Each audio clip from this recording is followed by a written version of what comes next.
reminded me of a story about this preacher. He got up to preach and he put 4 jars on top of his pulpit before he started, and one jar had chocolate in it, one jar had dirt in it, and one jar had alcohol in it, and the other jar had cigarette smoke in it. And then before he started his message, he dropped a worm in each of the jars. After the message, he looked at the chocolate jar, and the worm was dead. He pulled up the jar with the alcohol in it, and the worm was dead. Pulled up the jar with the cigarette smoke in it, and the worm was dead. Pulled up the jar with the dirt in it, and the worm was alive. And he said, now what in the world would that mean? What does that represent? And there was a gal in the back, she raised her hand. She said, preacher, I know what that means. If you drink, smoke, and eat chocolate, you don't get worms. So through the 25 years, we've had a lot of different perspectives, and a lot of businesses and a lot of good things happening. So we do want to welcome everybody here this afternoon. I want to especially recognize Chuck Henderson from Senator Jean Shaheen's office.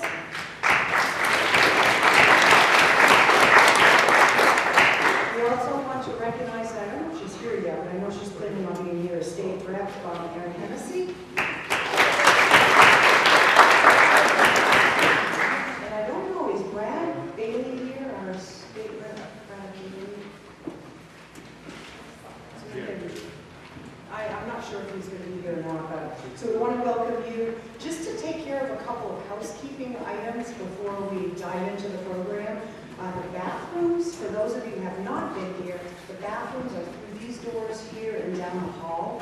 And then also, as we go through the speaker rotation, if you can check out the schedule, and as you're like 1 or 2 coming up, if you can go out these doors here and then down the hall and be ready to come out this curtain, to come right out to the podium. We would appreciate that. So in a moment, I'm going to have you stand. We're going to say the Pledge of Allegiance, and then I would ask that you remain standing for Reverend Lynn Winter to pray, to give us the invocation. So everyone, please stand.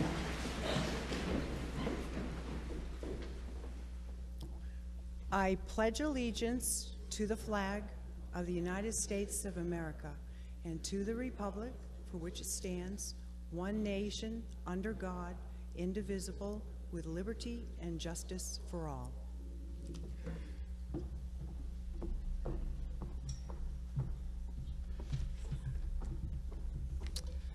Good afternoon.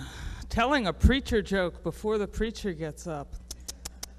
Anyway, for those of us in the Christian tradition this time of year, we know that our lessons are things like, oh, render unto Caesar what is Caesar's and God what is God's.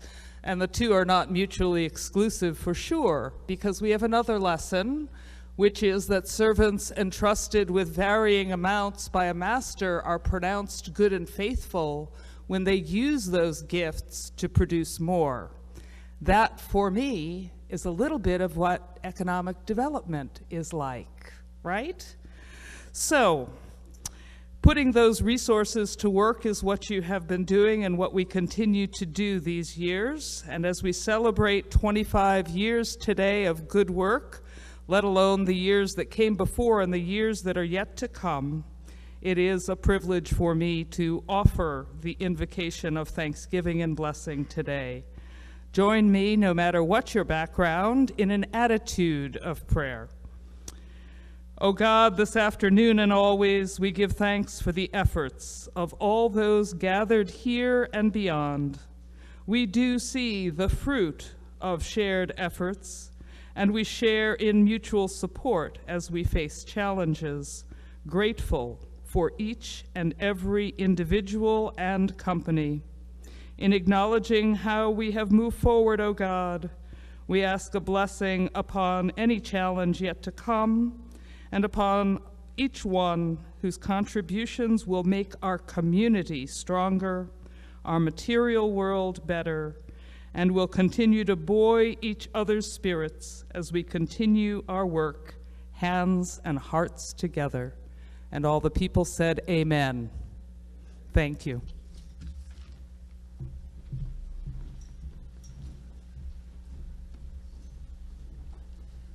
All right. Well, good afternoon, everybody. Welcome to the 25th Annual Economic Development Celebration, and thank you to everyone that's here today. It's your support and generosity that has enabled this event to last for 25 years now. In the early 1990s, when Littleton was struggling, our community leaders got together and said the first thing we need to do is celebrate our successes and let everyone know about it. And here we are 25 years later.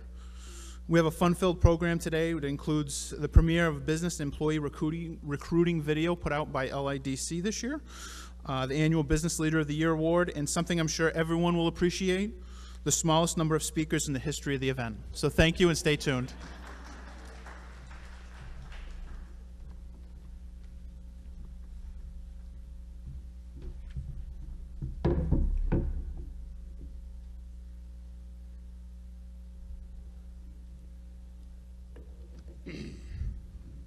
I'm honored to introduce the 2017 Raymond S. Burton Business Leader of the Year. This year's awardee leads a very talented group that has done so much to promote the Littleton region. My interaction with our awardee began in 2013. As the reporter for the Courier, I noticed the new business listed on an upcoming town agenda. I thought, that sounds like a story. It would be my first of several stories about a truly special place. I didn't write the best story about the business. No journalist can surpass how the great leadership and staff there produce amazing stories every day. Their legion of customers includes many locals. Also, young professionals from across the country know Littleton because of the wonderful business this year's awardee has the pleasure to lead. There are many reasons why our awardee is worthy of today's distinction.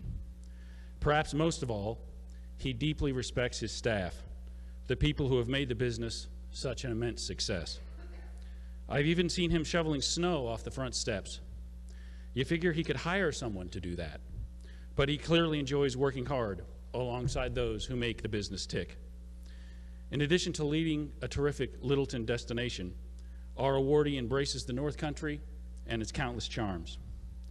The business has supported several regional organizations promoting the outdoor lifestyle sacred to so many. Because of this year's awardee and his entire team, you don't need to land in Munich for the greatest beer ever.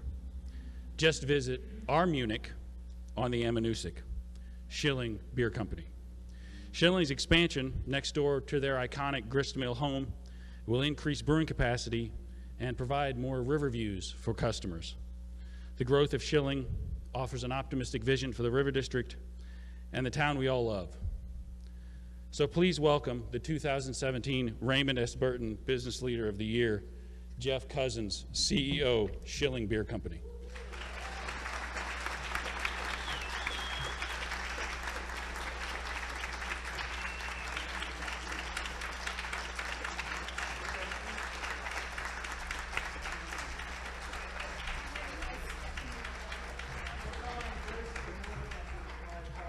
That's right.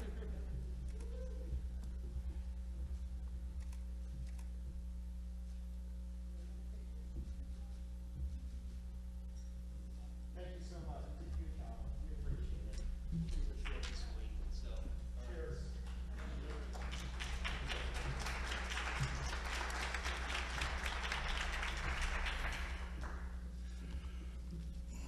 I happened to have the honor of participating in the selection committee when Jeff was selected, and what impressed us was that so many in the committee had spent so much time doing deep research at Schilling's to fully, and they really talked about their experiences there. There was one person, actually, I think it was Darren, he's a Vikings fan and he met a Bears fan or vice versa. So their ability to do the research, so Jeff, you didn't win it on a whim, you did it based upon the committee doing deep research at Schilling's, and I think we're all better for it. It's hard to believe. We started the Littleton Economic Development Celebration The task force started in '92. The actual one was started, the first one was in November of 1993, but this is the 25th one. And what happened was in June of 1992, 7 individuals from the community, you'll recognize many of the names, Joel Bador, Bob Copenhaver, Jerry Eames, Ed Hennessy, Frank Bafito, Tim Vaughn, myself. We went to the selectmen and we asked them and said, you know, we're in a bad spot here economically and we need to take responsibility for our economic future. We were perfectly honest with the selectmen and we said, we have no idea what we're going to do, but we have to do something. And the selectmen, to their credit, endorsed the idea, and eventually that fall 75 members of the local community plus the business community came together to develop a plan to take responsibility for our economic future. There wasn't much expertise, if at all, on how to build an economy. And if there was a mistake to be made, I think we made it. But along the way, we slugged it out, and we've had some successes along the way. And I think you'll find, I know when I put it together, remembering all of the things that occurred, I think you'll find it interesting. We can go to the next slide.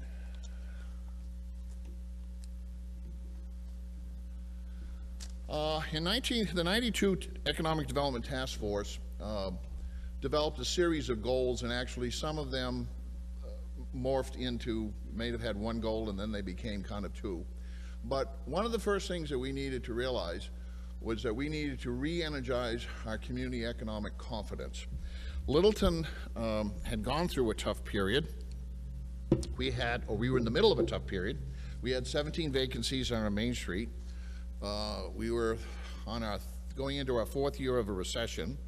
Our multifamilies, if you had them, they were 50% vacant, and only half of those who were there were paying rent. We had one of the bottom 10% lowest equalized tax valuation per student in the state, and we were at risk of losing our community purpose. And Frank Bafito basically summed it up to us that before we could talk other people into coming to Littleton, we needed to take ownership of our own and rebuild our own confidence locally. So we set out to do that. The second thing is our industrial park, which is 45 years old this year. The group, LIDC, had been successful in bringing Burndy and Tender Corporation into the park under Phase 1, under Phase 2. They really worked hard and acquired a whole series of grants to get the access road. But we had a unique situation where we had an access road but no bridge to it, because the bridge that now serves it from Route 302 literally took 10 years to get completed. It wasn't completed in 1992. The next item we had was we needed to revitalize and reinvent our Main Street. Our Main Street had lost its department store, McLeod's, in 1963. We had lost our anchors, First National, A&P, J.J. Newberry's. At that time in 1992, the banks had collapsed. Over 14 banks in New Hampshire had collapsed, and we had it. And we needed to reinvent the Main Street because that needed to be our tourism attraction. And believe me, it wasn't attracting any tourists at that time. The next item that we came up with was that we felt to be a competitive community, we had to recruit a box store, either Walmart or Kmart.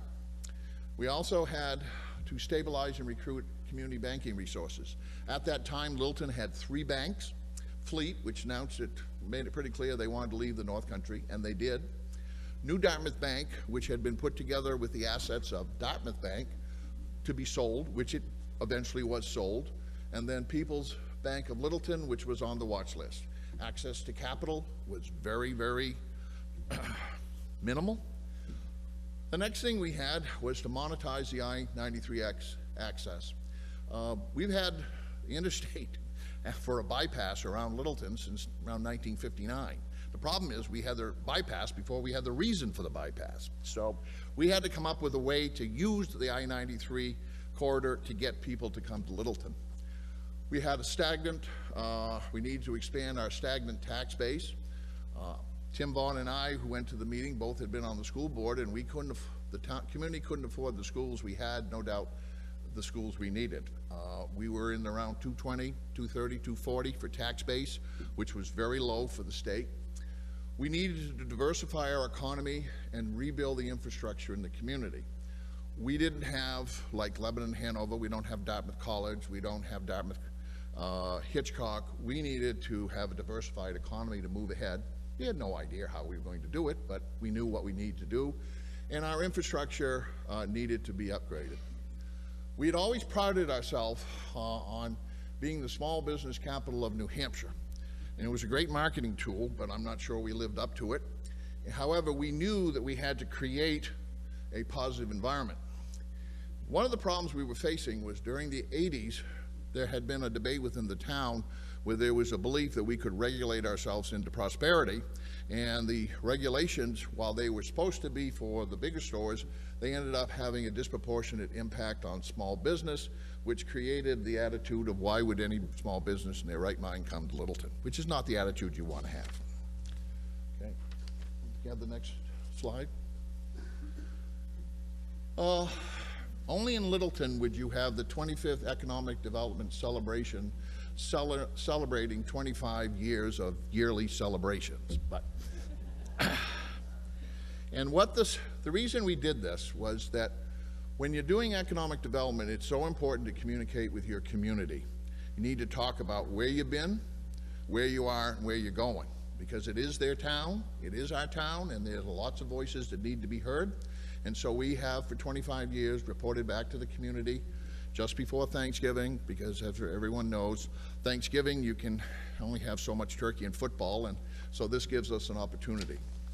The next thing is our industrial park. The industrial park was in place, and it eventually became a $4 million investment. There are 17 businesses in the industrial park or proximity, 6 in the park, 1,200 jobs. It generates $1.6 million of annual town revenue, and by 2020 it'll be $2 million. Important to note is that we didn't build the industrial park for somebody else. We built it because 13 area businesses have expanded into the park. So that's where the growth comes for Littleton, is allowing businesses having a place to go. Sometimes that's forgotten, that if we don't have a place for our businesses to grow to, they'll go somewhere else. We have a world-class industrial park. Everyone who sees it, you know, the vision of LIDC is held up under the test of time. It is the economic engine of Littleton. We used to be a shoe shop town with, on the high days, 800 jobs. Hitchner came in. They were here for 34 years. At their peak, they employed between 825 and 850. They announced in 2001 they were going to leave. Through Bob Copenhagen's leadership, we got them to stay another 14 years. And we've had a wonderful town, taxpayer, and LIDC partnership. I'm going to go back to number 1. When we had our first celebration, does anybody remember what the great news was? Hitchner had bought the old Henschel Shoe Factory, and I see Angel Ann in here. She and her husband Jim run their church out of that building now, but they were going to bring the Big Bertha Golf Club, Callaway Golf Club. It was a $450,000 investment, and it was the biggest investment Littleton had seen in a long time. The next item that we really had to work for was our fragile but vibrant Main Street. That's the way I describe it today. It's always fragile. It, however, became our tourism catchment area, and through the work of a lot of people over a long period of time, John Hennessy is going to give a greater update, to be able to combine Main Street, River District, and Ammonoosuc River into one destination attraction. I'm not going to go through all the eclectic. When you have the report, we've got I shouldn't say a hodgepodge, that's not fair, but we have an assortment of different buildings serving different purposes, and you know what, it works. It's not Williamsburg, but it's a wonderful Main Street with a lot of different things, from old like community house, the town building, Jack's Junior Cinemas. I had a woman from NPR saying, God, what a great theater, we don't have that in Concord. So we have a fragile but vibrant Main Street. And the key to that was in 1998, after 2 years of effort by Bob Copenhagen, we had the Main Street organization, and we developed through a whole series of initiatives. The Main Street organization, we were the first community in the state, and from 98 to 2003, we worked very hard. In 2003, the Littleton Main Street organization was recognized as one of the top 5 in the nation. Go to the next page, please. We sought to get Walmart or Kmart. As things happen in Littleton, nothing ever comes easy. We were supposed to get a Kmart, St. Johnsbury was supposed to get a Walmart. Kmart goes into bankruptcy, Walmart leaves St. Johnsbury, we end up with a Walmart. That was 1998, just your basic 6-year plan. However, the first building that was built was Rite Aid. That was the first large national brand that came in. If you look here, none of those that are listed in this group were here in 1992. Those have all come here from Applebee's to Walgreens and everything else in between. The Autosaver Group we're very, very proud of. That's Littleton Chevrolet in Crosstown. Ronnie Lister and his partner Abel Toll in 1992 bought Littleton Chevrolet and made it headquarters for what is the largest auto dealership, I believe, in New Hampshire and Vermont. It's just phenomenal what they've been able to do. So anyways, we've been able to attract a lot of investment, and you'll see it in the tax base.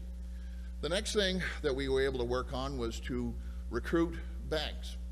We now have currently $4 billion of the assets of all of the banks that we have: Bank of New Hampshire, Mascoma Savings Bank, Northern Lights Credit, Passumpsic Savings Bank, Union Bank, Woodsville Guarantee Savings Bank. None of those banks were in Littleton in 1992. And we're glad that they're here because they filled a need that was really needed to be filled. I-93 access, we couldn't figure out how to get them on a onesies basis, so what we decided to work on was to create an environmental and rationale for tourists, North Country and Northeast Kingdom citizens to come to Littleton for retail, professional, financial, and healthcare services. If we can get them here, we can sell them a lot of stuff. The key thing was get people to come to Littleton, and I think it's worked. I don't know, maybe 10 or 15 years ago, somebody was complaining about traffic in Littleton, and as I said to them, I said, you know, we tried having a retail economy without customers. That didn't work out so well. So now we're doing it with customers, and that creates a little traffic and parking problems, but we can live with it. Then, I think what happened in 2015 was worth mentioning. State of New Hampshire, we in the North Country spend a lot of time complaining about how the state doesn't pay attention to us. They spent $43 million to upgrade I-93, the largest transportation project, dollar-wise, in the history of the North Country, to redo I-93 from Franconia Notch to the Vermont state line. It's a major upgrade for us, and we have excellent transportation now. The next one, please. Tax base, 1995, when we kind of hit the bottom but then started going up, we were at 241 million. Through our collective efforts, that grew to 2009 to 794, and the tax base was set at 2017 to 718 million. The last 8 years have not been good for tax base. We're doing better than others, but we could use some economic growth, and hopefully we'll do that. Now let's go through some of the things we've been able to accomplish by diversifying our economy and making infrastructure investments. $65 million investment in healthcare facilities. Littleton Regional Healthcare was $56 million of that. Amanuset Community Health, River Glen Health, and the VA Clinic. I can guarantee you those of us in 92 never saw any of that coming. But we created an environment, those investments occurred, and we're a better community for it. $24 million in school and learning center facilities. I keep calling it the Littleton Area Learning Center. It's actually the Paul J. McGoldrick Learning Center now. And that was an LIDC initiative. When we learned that we have an industrial park, we've also got to have a training facility. And the taxpayers have ponied up $20 million for a new middle school, a new CTC, and a total renovation of the high school. Over $15 million of private sector investments in Main Street and River District. Thank you, Jeff Cousins. You're $4 million of that. Appreciate it. $13 million in bridges, and I wrote them down. The first one that was done was the Industrial Park Bridge, then Beacon Street, then Reddington Street, the Wooden Bridge, and then the pedestrian bridge. $13 million in bridges, roads, streets, and sidewalks. We had a $10 million Littleton revitalization project. We put 4 or 5 projects together so that we could coordinate them so not to waste money. That was the Amanuset Green project from Ahead, the Riverwalk Phase 1 and 2, the Littleton Main Street, which is $3.4 million, and the building you're in, which I think about 1.3 million was put into this to preserve this for future generations. The next thing we have is the River District, and John Hennessy will talk about that in detail. Whoop, we can go on to the next one, that's fine. We've had wonderful Littleton Food Co-op, 6.8 million, 6.5 in Littleton Water and Light Department infrastructure. That's one of our gems that we have in our community. We own our own water and light department, which gives us a little bit of a community advantage.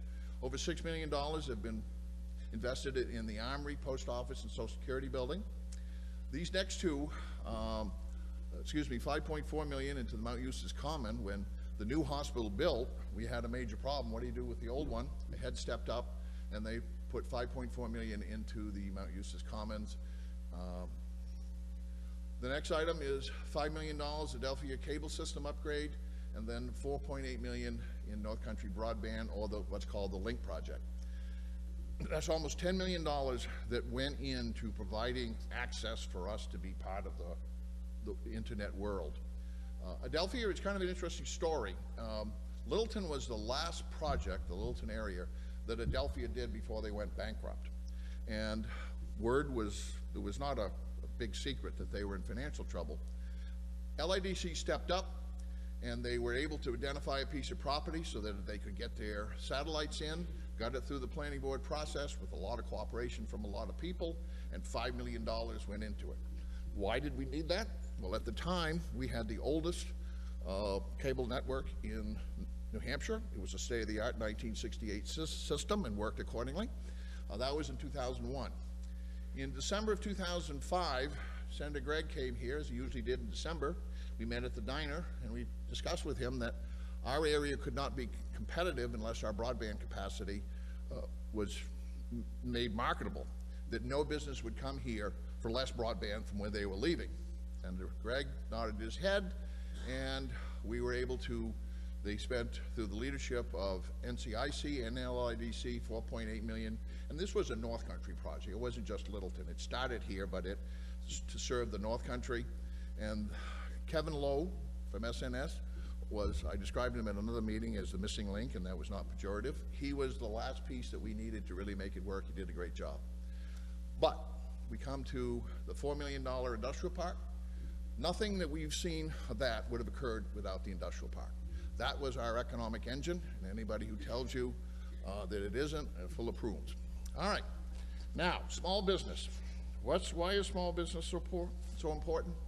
You look at the families here that through thick and thin, year in and year out, have been here for Littleton. The Corey Simons family, Eames family, Fike, Hadlock, Holly Eastman, LaHoop, Fido, Polson, Strain Ferguson, Sunman, Tran, and Wynn families.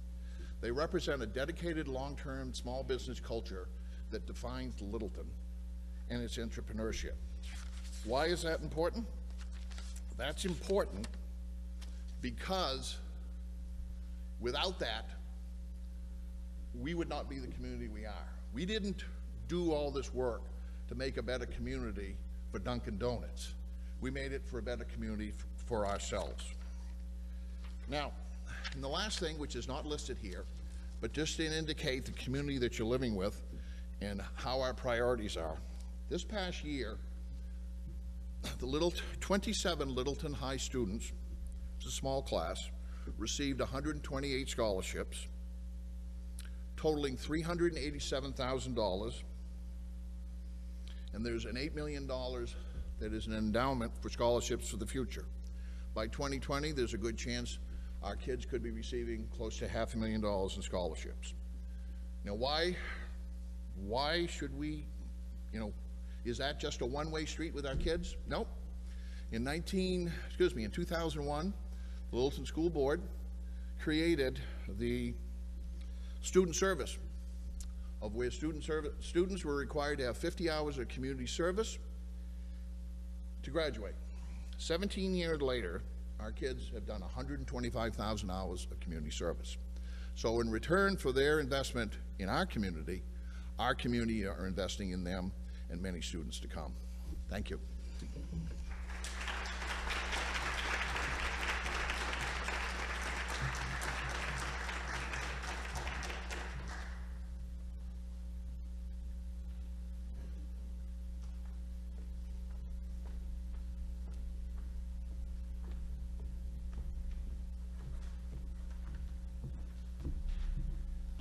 My name is Bob Copenaver. I'm a long-term LIDC member, 45 years. I started back at the beginning when we did lose the 600 jobs from Connors and Hoffman. But tonight I wanted to talk to you about how fragile a park is and how people that work for the town make such a difference on how the park comes out. And over those 45 years, so many things have happened. You can't cover all those things. But I'll give you a couple quick stories that are fun. Years ago, Paul McGoldrick was on the chairlift going up Cannon Mountain. And he said to the guy next to him, "Where are you from?" He says, "I'm from Bedford." "What do you do?" "I'm vice president at Hitchner." "Well, why aren't you in Littleton?" He said, "Why would I be there? We have an empty factory, the lowest rates, electrical rates in the area, and we're a great town." After a short period of time, a group from Littleton went down to see Hitchner, and after that, we had Hitchner for all those years. Just a small little somebody trying to sell, trying to bring people to Littleton. Another interesting story is Ken Grout. Ken Grout came to Littleton to retire, and he got bored after a while and decided he should do something, so he started Tender Corporation. And of course, the industrial park was there then, and so he went into the industrial park, and you'll see tonight how Tender Corporation is done. So often we have to go up in front of the town meetings and try to explain what we've done, why we've done it, and in 5 minutes. And I said to the board the other day, I said, you know, there's no way to communicate what we're doing just with 5 minutes. And then if we talk for 10 minutes, everybody falls asleep. So the board decided that we would try a video so we could show people more graphically what we have in the industrial park.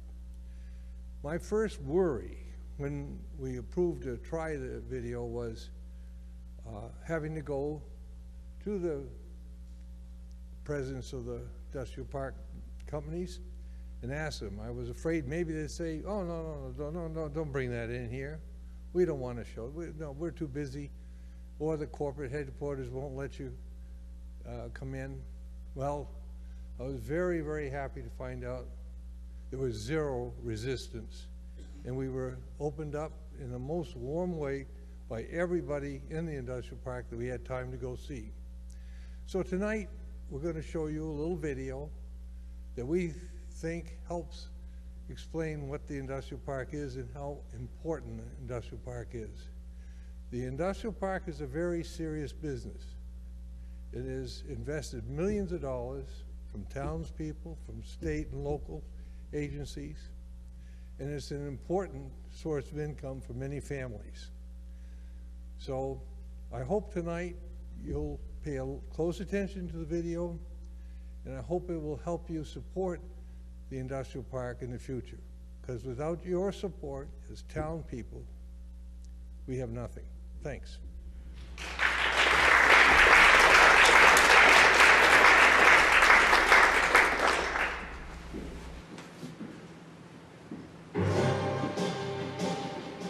Littleton, New Hampshire, nestled in the White Mountains just north of Franconia Notch, is a great place to live, to work, and to visit.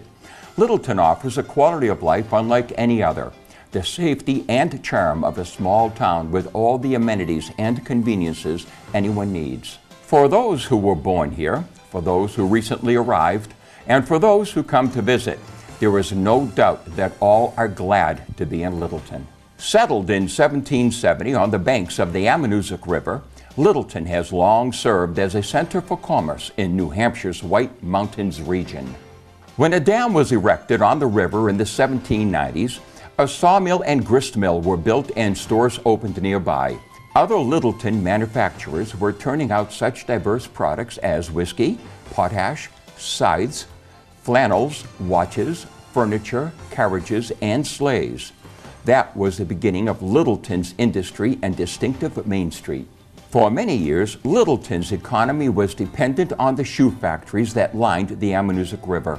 When two of the largest factories closed in the 1970s and over 600 jobs were lost, local business leaders started the Littleton Industrial Development Corporation and forged a new path to economic health. Today, Littleton has a diverse economy thanks to the vision and determination of forward-thinking individuals led by Paul McGoldrick and King Covey, who believed that growth and success would occur only when change and progress were planned and managed. These leaders helped establish an industrial park that is one of the best in New Hampshire. The park is occupied by businesses that are responsible for wages in excess of $60 million annually and employ over 1,100 area residents. Our downtown is flourishing. The storefront vacancy rate has gone from 20% 12 years ago to a rate of 2% today. Littleton now has a modern infrastructure, a new hospital, several big box stores, and the lowest electricity rates in New England. And much of this is the result of the efforts put forth by the Littleton Industrial Development Corporation. We're very fortunate at this time to have two guys who really took us interest in Littleton, Paul McGoldrick and King Covey. And they led the effort to try and bring new industry into town. They worked on it and came up with where we have the industrial park. The industrial park is tucked away, so lots of people know that Littleton has an industrial park, but they don't quite know what happens here. We have a variety of businesses in the industrial park. We have manufacturing businesses, Burndy, Rodebeck. We have consumer goods businesses like TenderCorp. We have businesses that are involved in IT infrastructure and information management like SNS. There's a rich mix of businesses and therefore a rich mix of jobs and skill sets tucked away here in the Littleton Industrial Park. Honestly, I was really uninformed about it. It's hidden off in this little corner. I hadn't seen much of it, but it wasn't until I was looking for a job that I suddenly realized that that's where all of the opportunities were. Burndy was the first occupant of the Littleton Industrial Park. We opened this facility in August of 1976, so we've been here 41 years now. We came here because of the availability of a skilled and motivated workforce, because of the fact that Littleton sits next to a highway and it's a regional center. So that brings people here. It makes it easy for us to get goods and services both into the facility as well as finished goods out of the facility and get them shipped out to our customers. Yeah, when I was looking for a second location, land, an industrial type setting, power, fiber, and then access to highways were all critical decision-making points.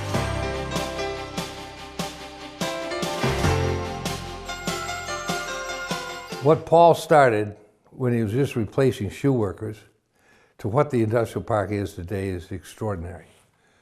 Right now, almost all of the businesses in the industrial park are national and international companies.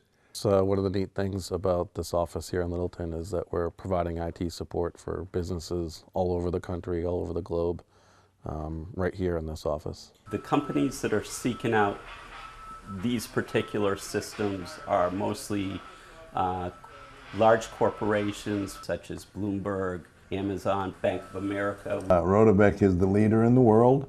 We have distribution plants throughout the world. We're a national company. We have to buy product from coin suppliers and banknote suppliers all over the country. And so we have our own staff of buyers that travel around the country buying coins. We cover everything from insect bite treatment, which is our Afterbite, which is the product our company was founded on, to insect repellents, both the DEET and DEET-free, first aid kits and survival gear, and we ship to 40 countries around the world. They have invested their time into me where I can now go from a manager position and start working in international business. As we continue to expand into new markets, there are opportunities for people to come in and to learn the business, okay, and to be getting the foundation that they need in order to understand how to go about doing international business. And now I have a position working at an international company with tons of room for growth when people said I would never be able to get a good job. The experience of working with an international company, there's nothing like it on your resume and nothing like it for experience. And then to actually be traveling overseas and learning about the different cultural nuances and how the industry works in Lithuania versus how it works in the United Arab Emirates. It's very different. We are now connected to the world. And if you want to have a job in Littleton, there's so many different varieties of jobs you could have. I think there are people in Littleton that are working elsewhere that do not have any idea of the jobs we have in the industrial park. I would have not have expected that there's these kinds of jobs in Littleton. We have quite a few interesting opportunities for people, and it'd be nice for them to drop by and see what we offer.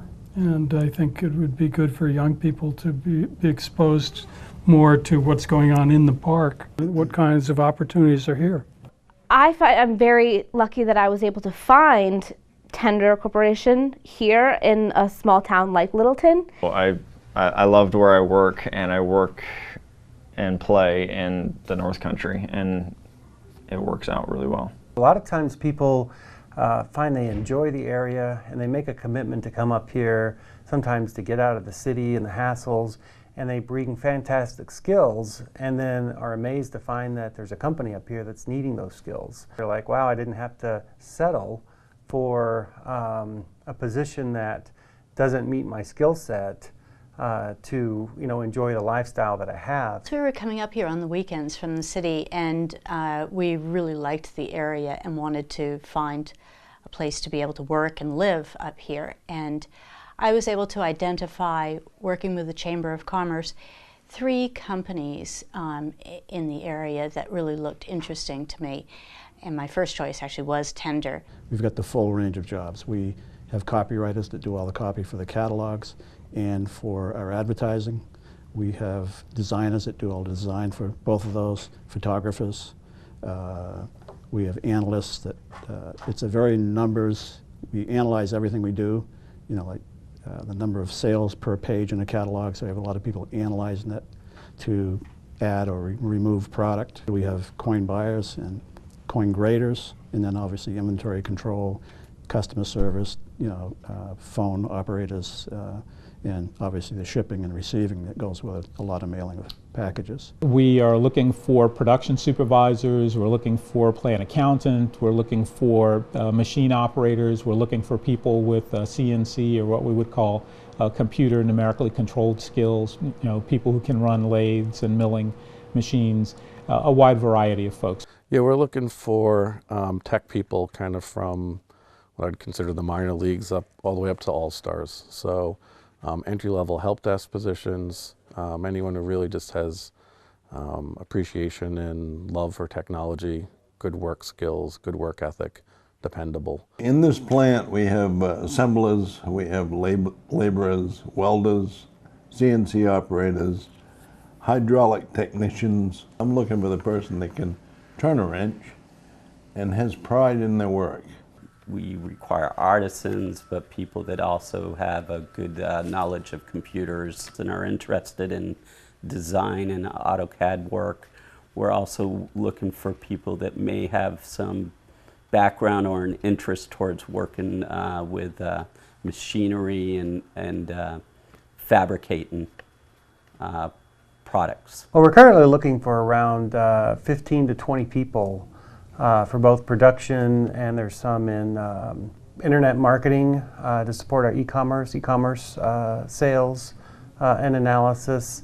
We have other positions in HR, as well as some warehouse and logistics support we're looking for. Here at Burndy, we use a lot of CNC machines, and essentially it is a milling or lathe machine that is run by a computer. That computer allows us to machine parts in tolerances down to thousandths of an inch. NCIC got a grant to work with a private company to get a CNC machine in the high school. So these kids could learn that trade, and then they could go and see that same trade being used in Rodebeck plant, where they had, I think, 5 CNC scanners. We was having a hard time finding CNC operators. When in CIC, John Friedman come in and approached me on matching monies with a government grant to put CNC machines in Littleton, I thought it was a fantastic idea. We got together with some other businesses and said, we need CNC operators, we need people with good computer skills, we need people who can take an idea from a picture in their mind to a physical object in real space. Okay, how can we support that? One of the ways we decided to do that is we partnered with people like Rodebeck and other companies. Rodebeck put up a certain amount of funding for the machines themselves. Burndy put up funding and capital for the tool holders as well as the tooling. We also had members of our engineering team who assisted the Littleton High School folks in developing the curriculum and writing some of the programs that would be necessary to run that CNC equipment. It gives us an opportunity to expose the kids in the high school to what I will call the shop class of the 21st century. We put 2 CNC machines in the Littleton Career Center. It's working well. I feel that if the students, sophomore up, freshman up, is starting off with a CNC machine, they know what they want to do when they get out of school.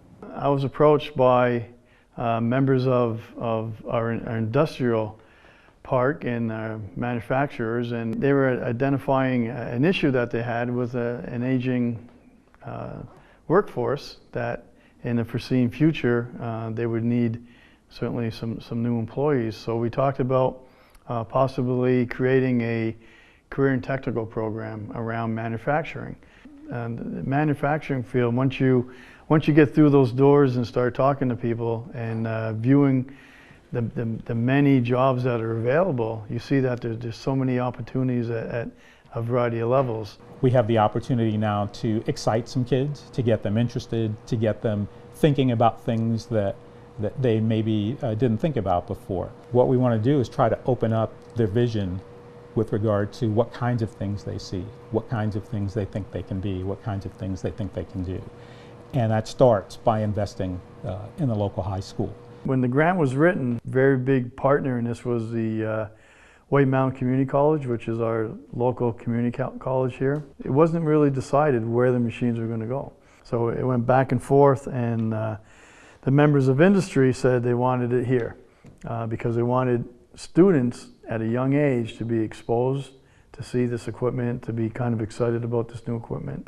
Because it's housed here, we still continue to work with the community college, and we opened our doors here at the high school, at the Career and Tech Center, to allow adult courses. And those adult courses are taught through the community college system. There's some positions around entry level, so we want to train adults who may be in the manufacturing field, want to increase their skills, or maybe someone who wants to change jobs and are interested about manufacturing to hear about the benefits.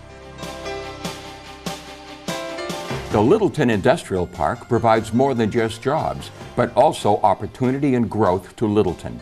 It gives back to the community in numerous ways. This town would not have the hospital we have, would not have the school systems we have if we didn't have the industrial park. Private jobs are the lifeblood of any community. There's nothing to replace it. We've spent, in terms of just the local economy, tens of thousands of dollars. In terms of the New Hampshire economy, hundreds of thousands of dollars with various contractors that we've used to get the building improvements done, to get some of the installations done. Our payroll supports a number of local businesses. It gets spent at grocery stores, it gets spent in restaurants, it gets spent for school clothes and ATVs and outdoor activities. So the businesses in the industrial park can and do serve as an economic engine. Having a vibrant business climate and having the many different diversified companies within the region, it's just allowed the town to build a nice community and infrastructure, and opened up the Littleton as sort of the base of the North Country, where this has become the central place for a lot of people to come from out of the area to eat at the restaurants, go to the theater, and shop in the community. I love Littleton. I grew up as a little kid taking all my pennies and running down to Cheddar's, the penny candy store, to get as 100 pieces of candy with my $1. I walked up and down these streets. My best friends lived here. This was the place I grew up going, and I love it. And I love seeing how it's been able to thrive, and how people who have been able to stay and keep their shops going, and to really be part of the growing community too as new places open up, like Schillings and the Inkwell. We started thinking about succession of where the company was going to go. So we considered selling outside the community, but we felt that the best for everyone was to turn this into an employee-owned company. We're proud of that, and we think the employees think a lot of it, and we'd like to see a lot of other companies do the same thing. They sold it to the employees because if they sold it to an outside firm, 300 plus jobs would be out of here in 5 seconds. Tender Corporation had about 125 jobs at stake. They couldn't find a place to put a bigger building.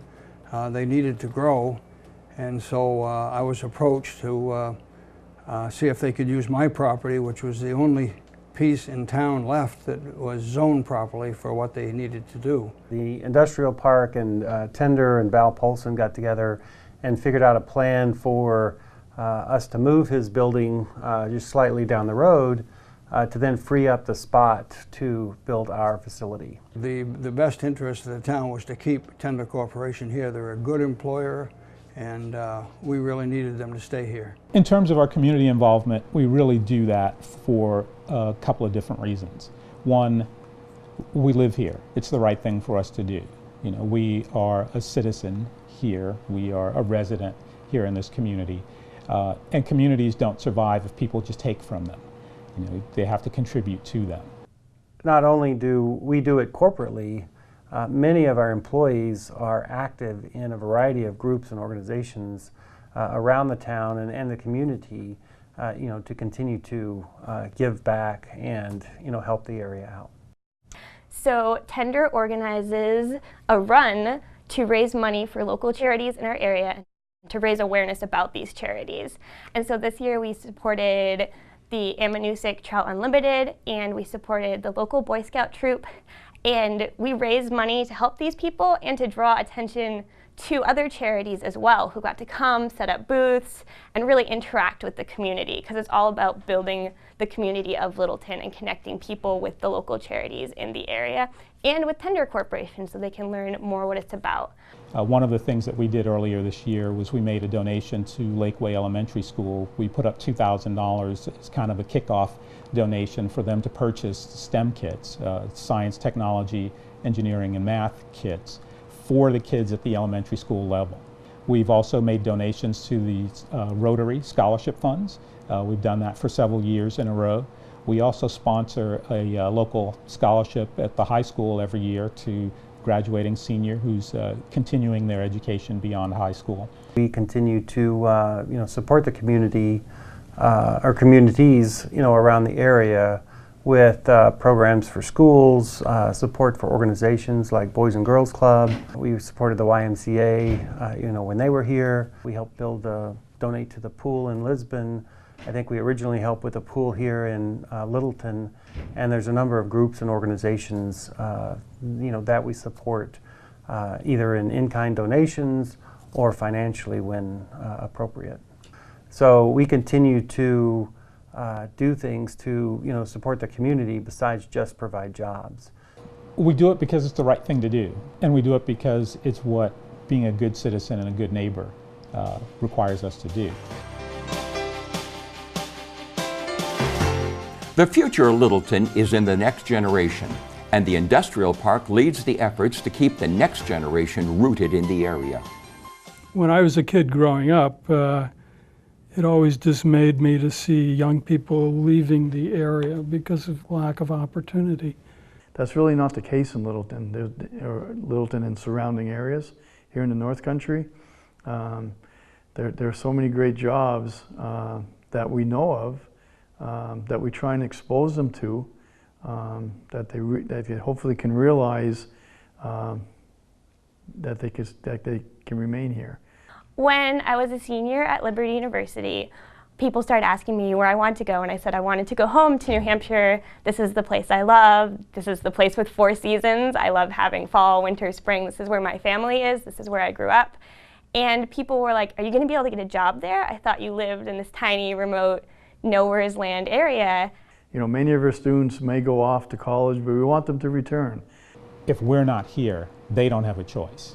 And so it's incumbent upon the business community for us to continue to build strong businesses that take advantage not only of the skills that people have today, but also are looking to the skills that people need for the future, and investing in those skills so that when those kids and those grandkids get out of school and they're looking for something to do, they can look around and say, I can do that right in my own hometown.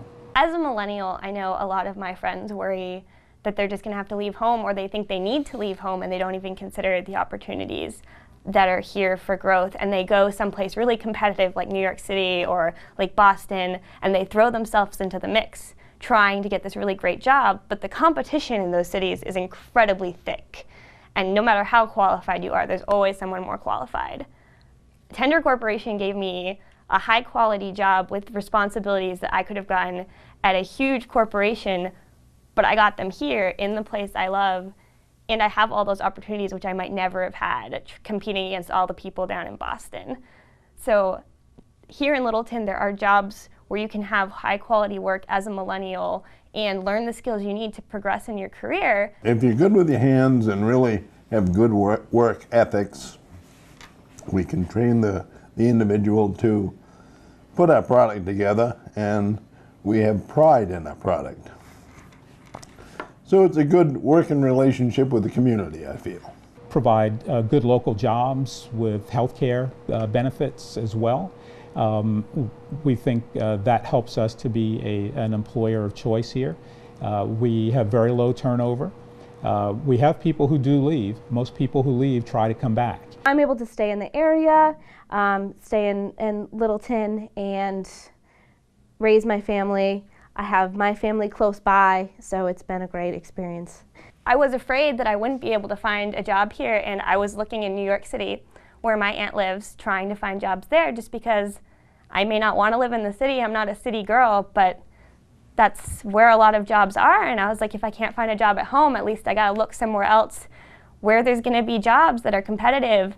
But I couldn't have been more thankful for Tender Corporation calling me with a job offer, because I didn't want to move to the city. The industrial park is perfect for that, because it sets the ground for the future, where you can bring in opportunity for local people, you know, and for their next generation. So you don't have to say goodbye to your daughter when she finishes school. You know, she can come to work here in one of the companies. And because the park has so much to offer, we're just going to see more and more companies come here. I mean, the park itself is great, and it's in a superb location. So I think that we're just going to see more and more companies that are attracted here.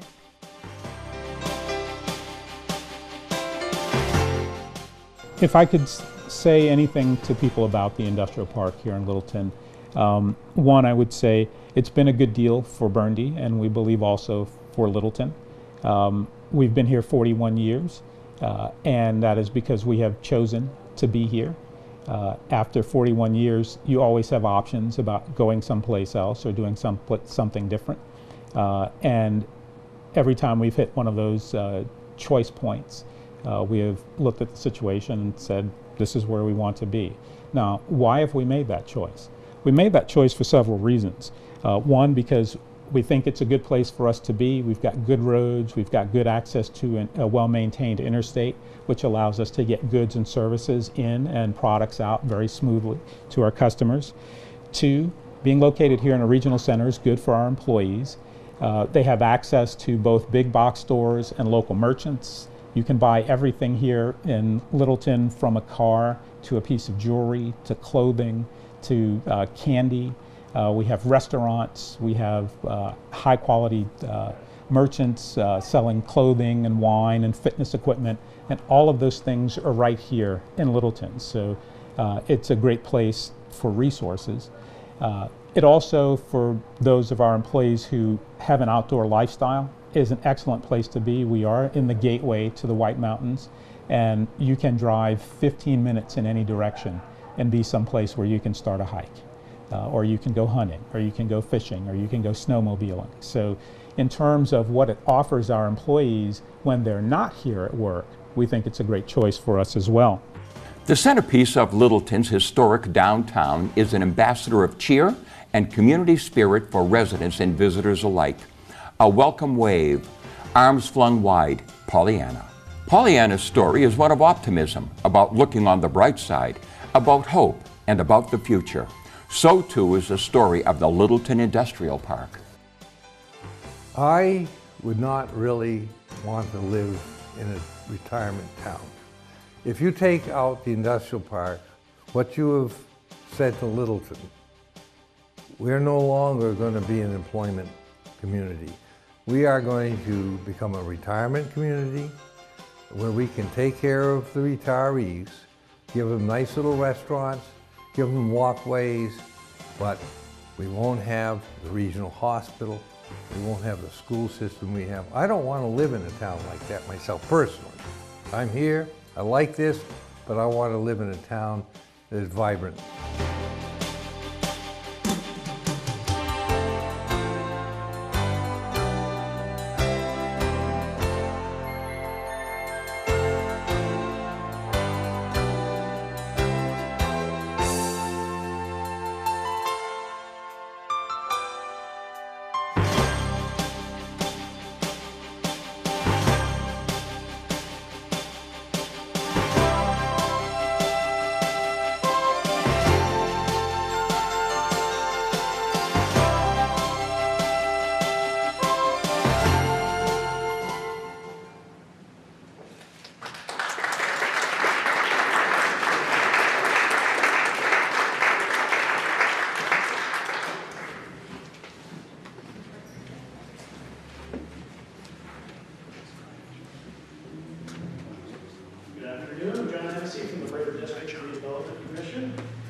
In your program, Andrew Dorset was listed. He wasn't able to make it here from the town of Littleton. So I'm in the unenviable position of trying to follow LIDC here today. But it's actually pretty appropriate because LIDC has been extremely generous in providing the River District Commission with guidance and leadership in helping us to follow a similar path to what they followed to their success in developing the industrial park. So we're in our 5th year of operation, and our mission is to execute the town of Littleton's vision to reconstruct the riverfront and incorporate it into Main Street. And we've got 3 goals: to create economic development that will result in tax revenue for the town that will offset the taxpayer's tax rate, to create jobs and to enhance the quality of life, and to attract people to town. The progress that we've made to date is a result of 30 businesses, 100 volunteers, and the taxpayers of Littleton who have all contributed time and money to the project. So far, the project's raised $5 million, the $8 million total cost that we estimate construction to be. And in addition to the construction so far, we've got 2 exciting steps on the horizon here. In 2018, the town's going to break ground on a project to reconstruct Saranac and Annusick Streets, which is a $2 million project. And in 2019, the town will break ground on a downtown sidewalk reconstruction project for $1 million that includes long overdue Cottage Street sidewalk reconstruction. Just last month, the town applied for a $3 million grant that would complete the $8 million of funding with the U.S. Department of Transportation with the help of NCIC and Kathy Conway. And that would reconstruct Main Street Phase 2 and the intersection between Meadow Street and Saranac Street. As a result of all this activity that's been generated by the town so far, we're excited to be seeing some economic activity along the riverfront. The first piece is Schilling's investment that we've heard about tonight, and the second is an upcoming investment in 23 Annusick Street that you'll hear about also. So we hope that's just the beginning of more activity to come in the future. So now that we've accomplished some big chunks of funding, this allowed us to move on to ramp up our efforts in quite a few other areas. And each of those is being led by different individuals in the community. Dave Ernsberger is looking at parking solutions and preserving some community space on the Murrow property next to the senior center. Chad Stearns is looking at extending the rail trail recreation trail from the industrial park where it ends now through downtown Littleton and through Outdoor Common. Stacy Dahl is looking at open space along the riverfront and permaculture projects. And Fruity Selchin from the Arts Alliance in Northern New Hampshire is looking at different ways that we can incorporate art into our redevelopment efforts. So we feel like we have some exciting things happening, and thank you all for helping to make that possible. Thank you.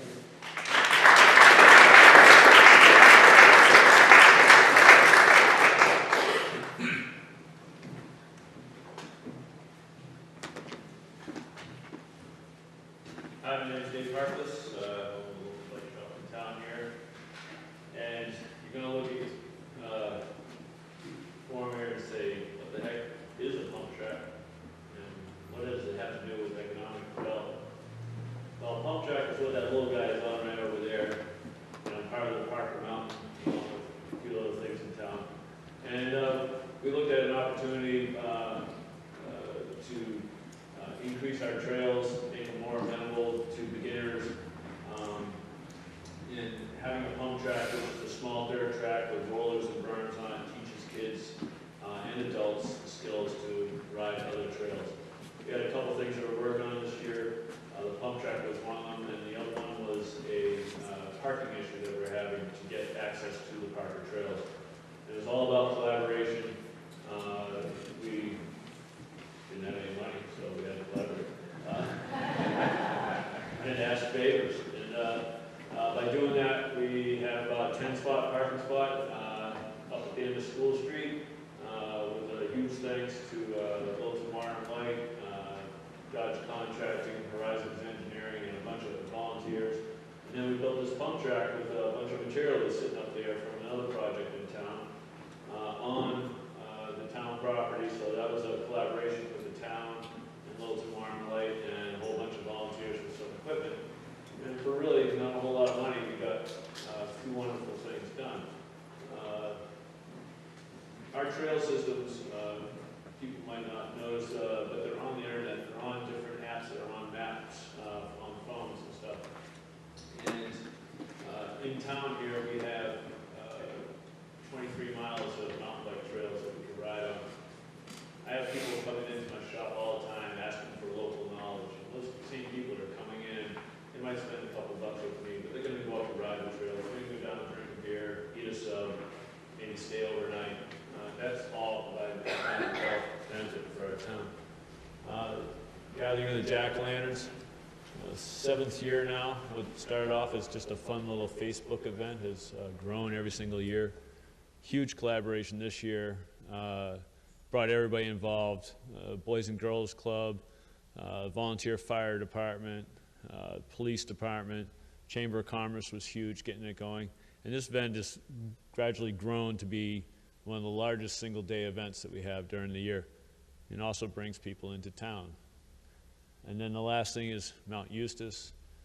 We finally opened up this past year, opened up the tail end of Christmas vacation. We had some challenging snow conditions, but we had a lot of local and non-local people coming to try the good old days and see if they can ride a rope tow, which for me was challenging because first day on it was my first time. So we look forward to this year, and this year we got a grant through the Neil and Louise Tillotson Fund, and we're going to be running a seasonal equipment loaner program through the Boys and Girls Club, collaborating also with Mount Prospect up in Lancaster and hopefully a couple other recreational departments. So we're going to get the equipment out to the kids at no cost so they can come ski. So that's the 3 projects we're working on right now. And like I said, making this place a great place to stay, work, play, and live. Thank you.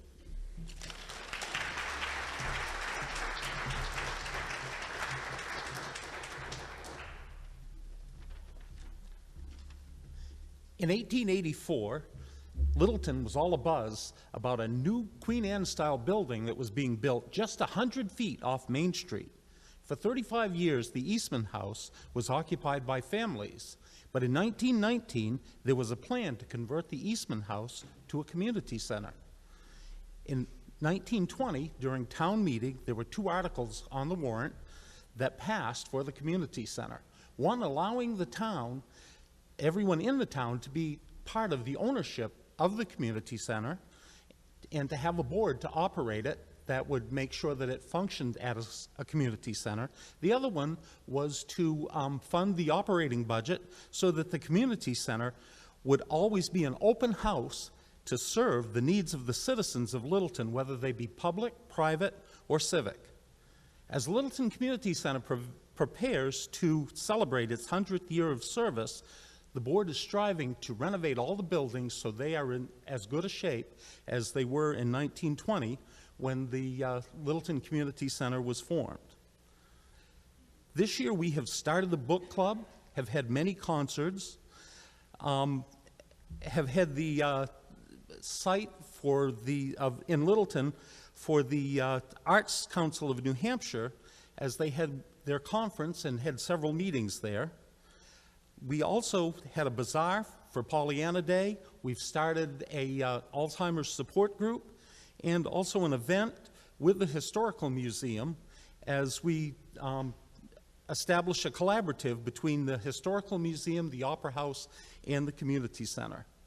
The projects that were finished this year were painting of the outside of the building, and we replaced the boiler. We got many calls last year about the black smoke coming out of the chimney, and we knew that it needed to be replaced. And this year we were able to replace it. While we were doing that, we also adapted the boiler room so it met all the life safety codes that are required. This year we also acquired the information booth, and we have plans to renovate it and make it a space that will celebrate the town's people, their history, their lifestyle, and their businesses. These are the 4 things that really make Littleton a great town that people want to live in and want to visit.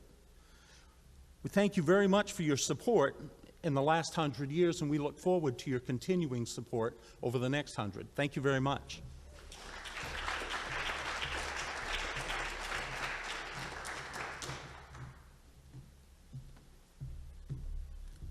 Good afternoon, Barbara.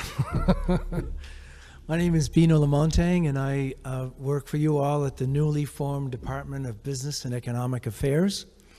As of July 1st, the former Department of Resources and Economic Development, somewhat commonly known as DRED, is no longer. And the governor decided that we should be a little bit more business focused, and so we are now Business and Economic Affairs, which takes in the division that I work for, Economic Development, and also Travel and Tourism is with us. And then we have a kind of a special partnership, if you will, with the CDFA, Community Development Finance Authority, the Business Finance Authority in Concord, and the community college system. So it makes it very nice to be, more business-centric, if you will. So I'm pleased that that we have this new department, and it's actually being led by none other than a local favorite son here. Taylor Caswell is our new commissioner, and he's doing a fantastic job. I'm always on the lookout, though, for any stories that some of you might have about his past, so I could tease him with it if I could. So anybody ever has any stories they'd like to share about Taylor in the past, I'd be wide open to listen. I'm really glad that this year 2 Canadian companies have expanded here in Littleton. Our friends at Rotabeck are now looking to build a new building. They had already expanded last year in their current building, so their next step is to grow into a new building, and I'm very happy to be working with them. And the other is we have a new company in town called InterUSA. They have about 140 people working for them up in Canada.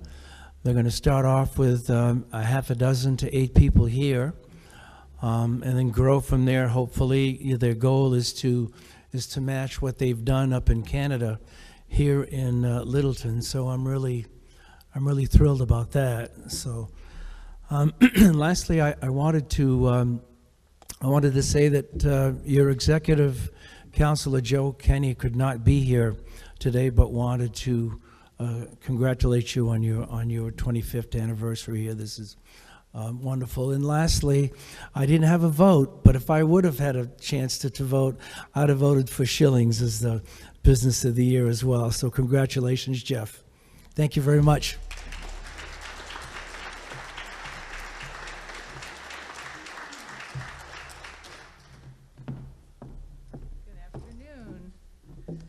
Wow, this is amazing to be part of this. Just watching all this today, I'm just even more honored to be part of this business community. As Jim and I have opened the Inkwell just 5 short months ago.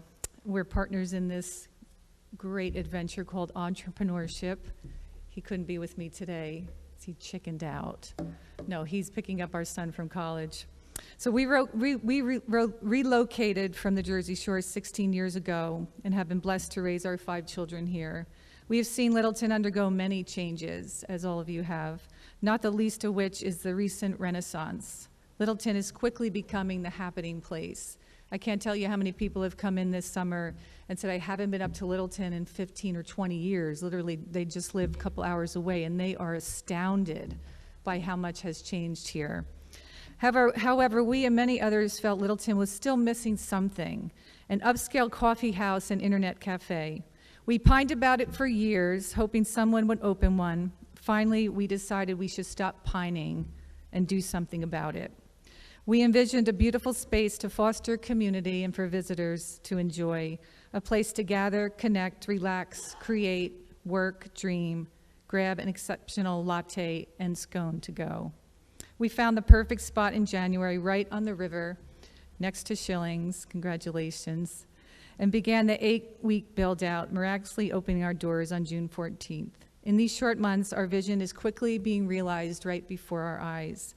I can recall Melanie spending the week in our green room, drinking hibiscus tea and diligently typing to meet the deadline for her latest novel. There's Mary Ellen, who treated her friend Marjorie to a birthday lunch and iced tea. The Schillings team coming in to discuss business, an occasional scone, right, Jeff? Stacy and Jeff passionately brainstorming and collaborating about a new business adventure. Chris and Betty, just back from Italy, exuberantly discovering an espresso that almost rivals the original.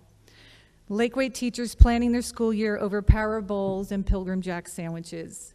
Justin, our local reporter, interviewing in our front living room. Heather, who has a standing Friday date with her sophomore daughter to reconnect and catch up on the week. I could go on and on. So many reasons, so many stories, so many new friends and acquaintances. It's so rewarding to watch community building and to know that we have played an important role in it. It reminds me of the famous line from Field of Dreams, if you build it, they will come. We have maps of the U.S. and the world on our wall, and we invite our customers to pin where in the world they are from. To date, 46 states and 36 countries are represented. It has really been a treat to host the nations. We're often asked about our name. In a nutshell, Inc. is a slang word for coffee, and a well serves as a community gathering place. And it happens to be the name of a funky coffee house in New Jersey, where Jim and I had our first date. And it was love at first sip. And when you boil it all down, a good cup of coffee just makes you glad. As Jessica so perfectly demonstrated in our shop just a few hours ago, and this happens very often as people hold our coffee and they take a sip, You could have done it better, Jessica. So we're honored to help make this glad town even gladder, one cup at a time. Thank you.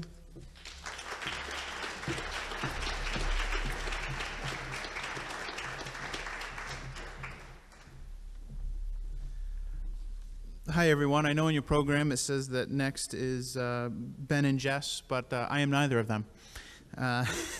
Unfortunately, they weren't able to make it tonight. As I am doing the business roundup, I would love to be able to go into depth as to what they're doing down on that property, but I can't do that tonight. I will tell you, for those of you that don't know, 23 Emanusick Street is the old Tyler, et cetera building. So they've got some exciting plans on really redeveloping that property and making it part of the River District. So stay tuned in your local, the local papers and radio and everything else, because I'm sure whatever they're doing is going to be very exciting. Before I start the business roundup, I wouldn't be doing justice if I didn't do a special thank you. One of my many hats, I'm also on the board of LIDC, and I would like to thank John Houle and Armand DeLuise of JH Communications. They're the ones that actually put that video together for us, and they're actually here in the audience tonight. So just a thank you, very well done.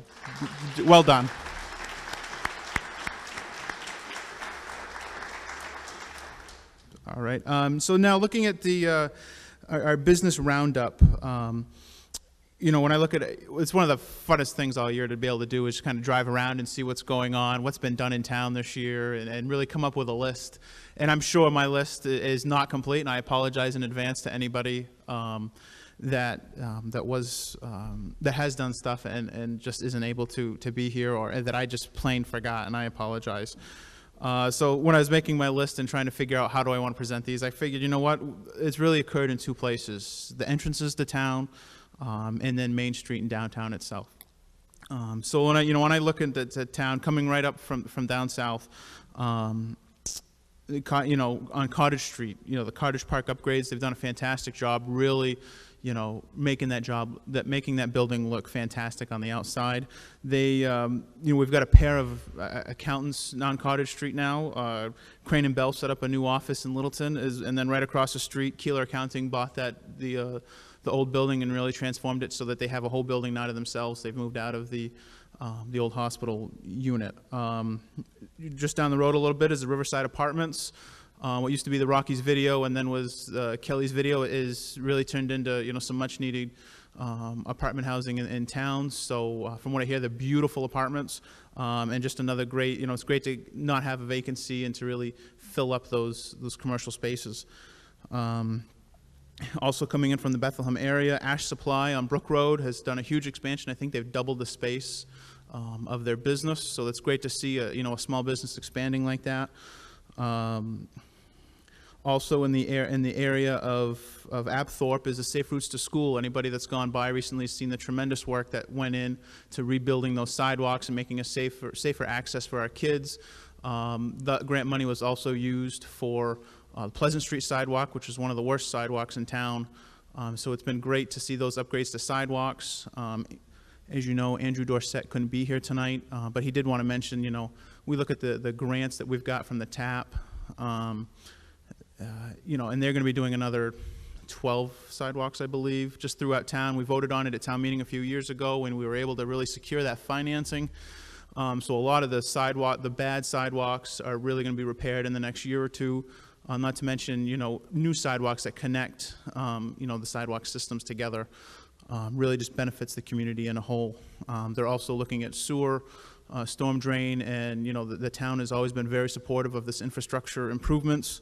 So it's great to see all this stuff happening in the community. Getting back to the entrances to town, when I'm down on the meadow, Littleton Imports, they were leaving town. The Los Chiavos have expanded their businesses in the St. John's Bear area and consolidated their workforce. And the Autosaver Group came right in, formed Autosaver Imports. And I don't know if that building was empty a month and a new business was right in there. They've got numerous employees and a full parking lot. So that was great to see. Also on Meadow Street is Five Star Archery. I haven't been in yet, but I can't wait. And I know while I'm there, my wife is going to be heading up to West Main Street and going to Annabelle's Paint and Pub. So I'm sure there'll be a lot of nights of both of us in town, but maybe not together. Now looking at Main Street, Len Hardin and Upstage Players have taken more of a Main Street presence there on the Solomon block. right across from us, really. So they've been much greater presence in the community. Chikaroo moved out of there, and they've expanded right onto Main Street. A great-looking place.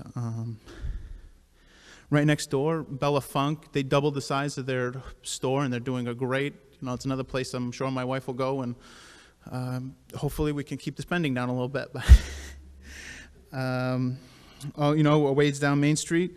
Who would have thought 25 years ago that we would have 2 coffee and tea bars? But we've got Blue Jay Coffee and Tea Bar also opening right at, the bookstore, the Little Village bookstore. The Littleton Food Co-op, of course, opened up this year. I know that's not on Main Street, but I think it's worth talking about. With their huge expansion was a great job, and it's great to be in there, and they've filled it no problem. Back to Main Street, you look at the Nest building recently sold, and I know that Mshika Alberini recently purchased that from Mr. Ernsberger, and I can't wait to see what she's got going in there. We also have a couple of vintage clothing stores, Cash Only Vintage, as well as Black Sheep Provisions. So some vintage clothing, which is great to see the different types of retail going in on Main Street. North Country Council moved their offices to the Ahead building. So they're right on downtown, right next to the diner. White Mountain Canning, Dan DeMora's. That's a great place. We love to go.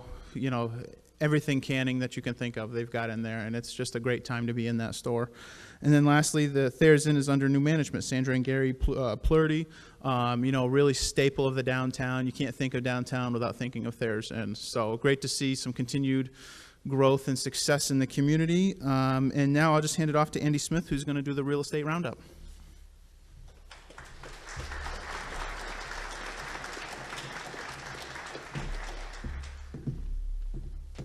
Good afternoon. Andy Smith from Peabody and Smith Realty. Chad's asked me just to give you a little update on what's happening on the real estate side in Littleton.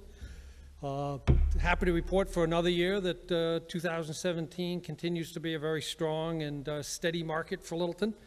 Across the country, we certainly hear of rising sky-high prices and real estate shortages. Although we're beginning to see some tightening of inventory, it's been a good, solid year. So far this year in Littleton, there's been 58 homes sold. That's a slight decline from last year, 61 homes sold last year and 76 the year before. So it does show that we're beginning to run into some inventory shortages there. And although the sales have declined, the average price continues to rebound. $174,588 was the average sale price so far this year. And that's up from 2 years ago of $168,000. So good, steady, but not too rapid increase on the housing pricing rebounds. The other metric that we track is days on market, and that continues to compress. In the 2008, 2009 Great Recession, we were seeing days on market well over a year. And the average home right now is on the market about 140 days compared to well over 365. So it's a nice, steady, healthy market, and we continue to see some improvement. Just a couple of trivial facts. The least expensive home sold so far this year was a small home at $69,500. The most expensive was $339,900. Continues to be a very family-friendly community. The most active price range is the $200,000 price range. 3-bedroom, 2-bath homes sell very, very quickly. And we don't have a lot of those on the market right now. So the challenge we face as much of the country is inventory, and there's little or no new inventory coming on the market, and that's something we certainly need to keep an eye on. Builders are finding it extremely difficult to build homes in a price range that families are looking for and can afford. The building material costs and the building cost itself continue to escalate and really outprice the marketplace. So trying to get new inventory on the market is something that is a struggle all across the country, but we're finding it very difficult here.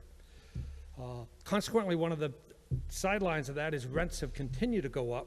Rents are a very, very hot commodity right now. Single-family homes are running $1,200, $1,400, $1,500, considerably higher than they were 4 or 5 years ago. Multifamily properties have been one of the stars of this market. There's been 15 multifamily properties trading hands in 2017, and that trends the national strong market in multifamilies being a good alternative to people's investment portfolios. On the commercial side, there have been several properties trade hands of interest. Certainly, we've seen the pictures of Schilling's great sale. They bought the land on the river to be able to allow their very exciting and ambitious project to take hands. Former gas station on Union Street sold this summer, and now is the new home to Top Notch Glass, completely renovated. On Main Street, the former Nest location recently sold to one of M. Chica Alberini's many flourishing businesses, and you'll soon see some new activity there.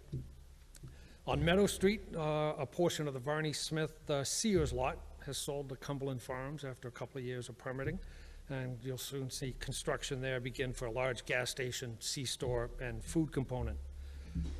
Commercial leasing has been very strong, and I think I heard Chad mention Mount Eustis Commons was a very great success story. That's over 113,000 square feet of space that's completely full right now. So we have very few office vacancies left in Littleton, and that's good. Although there still is some challenges with all this good news, Littleton rises to the challenge. Probably the biggest one that we have in the community right now is the former Hitchner building. But like many times before, when Littleton is faced with a challenge, they form a committee, they roll up their sleeves. They've done the same with that, so there's ongoing effort to try to repurpose that building. And hopefully we'll see some new life to that in the future. Despite the large vacancy of Hitchner's, the other thing that we're seeing, though, is a lack of modern light industrial or distribution facilities available. The industrial park is effectively full, and despite the Hitchner's building being vacant, it's an older building, it's older infrastructure, and it just doesn't meet the requirements that people are looking for distribution or light manufacturing right now. The state, through the great leadership of Taylor Caswell and on the scene all the time, Bino LaMontagne, bringing new businesses into the community. They've been a great partner, but unfortunately we haven't been able to meet all of the demands, and we've lost some business opportunities to other communities because we don't have the space. So finding a way to allow LIDC to continue to bring good paying jobs, expanding the tax base, and continued growth is really, really critical to the continued success of Littleton. And I would just urge everybody who's got a voice to bring some ideas together and find the solution that allow LIDC to continue to grow and be very, very responsible as they have for the last 30 years. So, thank you.